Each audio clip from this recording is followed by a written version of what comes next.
ஏன் கண்ணு, நீ டாக்டர் பரீட்சை எழுதுனல்ல, அது எப்போ வருமா ரிசல்ட்டு? எப்பா நீ வேற அம்மா கிட்ட வச்சு இதெல்லாம் கேட்காதப்பா, அவளே மறந்துருப்பா. அதெல்லாம் கிடைக்காதுப்பா. அதெல்லாம் படிச்சு போற பிள்ளைங்களுக்கு கிடைக்கிறது. நான் படிக்கவே இல்லை. நீ இதெல்லாம் அம்மா முன்னாடி சொல்லி என்னை மாட்டி விட்டுறாதப்பா. கிடைச்சா சேருவேன், அதை பத்தி பேசாதப்பா. ஓ அப்படியா? சரி, அவகிட்ட வச்சு இதை பற்றி வாயத்தை இறக்க முடியாது. சரி கண்ணு, இங்கே பாரு கண்ணு, படிப்பு முக்கியம்தான். அது என்னத்துக்குன்னு நினைக்கிற? அறிவை வளர்க்கணும், நல்ல வேலைக்கு போய் பணம் சம்பாதிக்கணும், வருங்காலத்தில் நல்லா இருக்கணும். இதுக்கு தான் கண்ணு படிப்பு முக்கியம். அதை விட்டுட்டு படிப்பே தான் எல்லாம்லாம் இல்லை. கையில் திறமை இருக்கிற வரைக்கும் ராஜா தான். சரியா? அப்புறம் கண்ணு, டாக்டர் பரீட்சையில் மார்க்கு கம்மியாக எடுத்துட்டோம் அது இதுன்னு மண்டையில் போட்டு எடுத்துக்கிட்டு வருத்தப்பட்டுட்டு இருக்கக்கூடாது. சரியா கண்ணு? சரிப்பா, உன்னை போல அப்பா கிடைச்சதுக்கு நானும் அக்காவும் கொடுத்து வச்சிருக்கணும். பா நைட்டு புரோட்டா வாங்கி தருவியாப்பா? நல்ல காரியக்கார பிள்ளைங்கள தான் பெற்றிருக்கேன். கேட்டியா? வாங்கி தரேன். அப்படியே உங்கள் அம்மையை உரிச்சு வச்ச ஜெராக்ஸு. நோட்டை தந்துட்டு தலைவி எங்கம்மா போனாங்க? ஏட்டி கண்ணிக்கு ஒரு 50 ரூபாய் இருந்தா தாட்டி.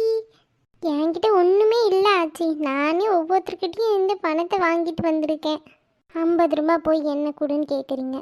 நானே பைசா இல்லாமல் இருக்கேன். அப்படியே தாராள மனசுக்காரி இருந்தால் மட்டும் கொடுத்துருவா. நம்மக்கிட்ட பணம் வேற குறவா இருக்கு. அவ வேற வீடாப்புக்காரியாச்சே. மேடம் மேடம், பணத்தை இப்பவுமே அடைக்கணுமோ? ஏம்மா பைசா பிரிச்சா இப்பவுமே அடைக்காம வேற எப்பமா அடைப்பீங்க? ஏம்மா பத்திரக்காளி, இதான் குழுக்கு வர நேரமாம்மா. தலைவிக்கே பொறுப்பு இல்லைன்னா எப்படிம்மா சாத்தியமாகும்?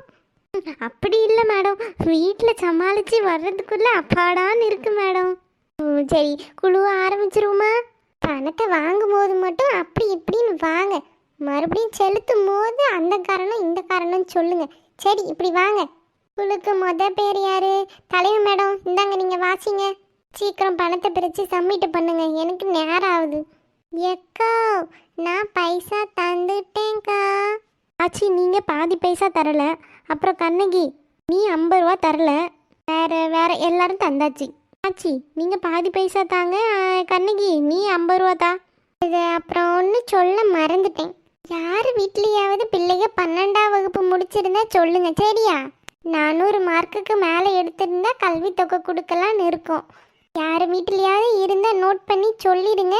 உதவித்தொகை நம்ம குழு சார்பாக 10,000 ரூபாய் கொடுக்க போகிறோம். அத்தே, என்ன 400 மார்க்கா? பாவி மக்க, 352 எடுத்திருக்கா. கூட கொஞ்சம் மார்க் வாங்கியிருந்தானா 10,000 ரூபாய் துண்டா கிடைச்சிருக்குமே. பாவி மக்கா. எப்படி சொல்லி சமாளிக்கலாம்? எக்கா, ரமணியும் மார்க் எடுத்திருக்கால்லக்கா, உதவி தொகை வாங்குங்க. மேடம் ஒரு நிமிஷம், இதோ வந்துடுறேன். பாண்டி வர மாதிரி இருக்குதோ, தண்ணியை குடிச்சிட்டு ஓடி வந்துடுறேன்.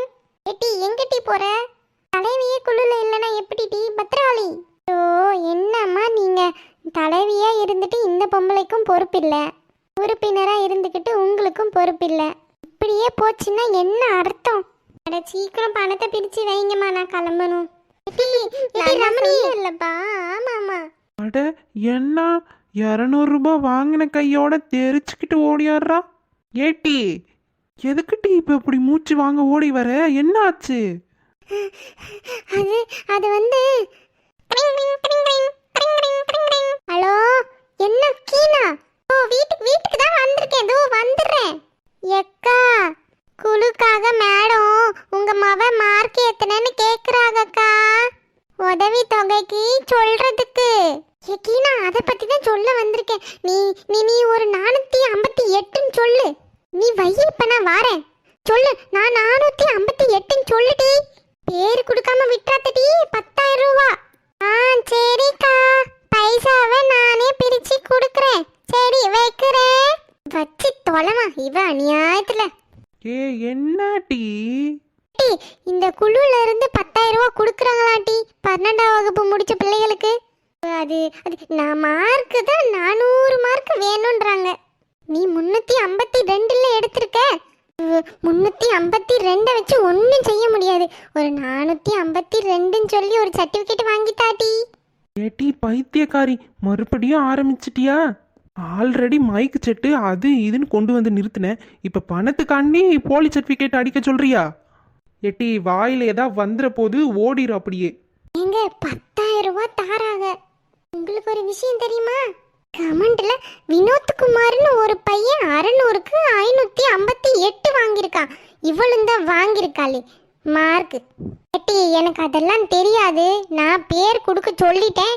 நீ எனக்கு 452ன்னு சர்டிஃபிகேட் அடிச்சு தரேன். எம்மா அது எப்படிமா சர்டிஃபிகேட் அடிக்க முடியும்? வேணும்னா நான் ஜெயிலுக்கு போட்டுமா?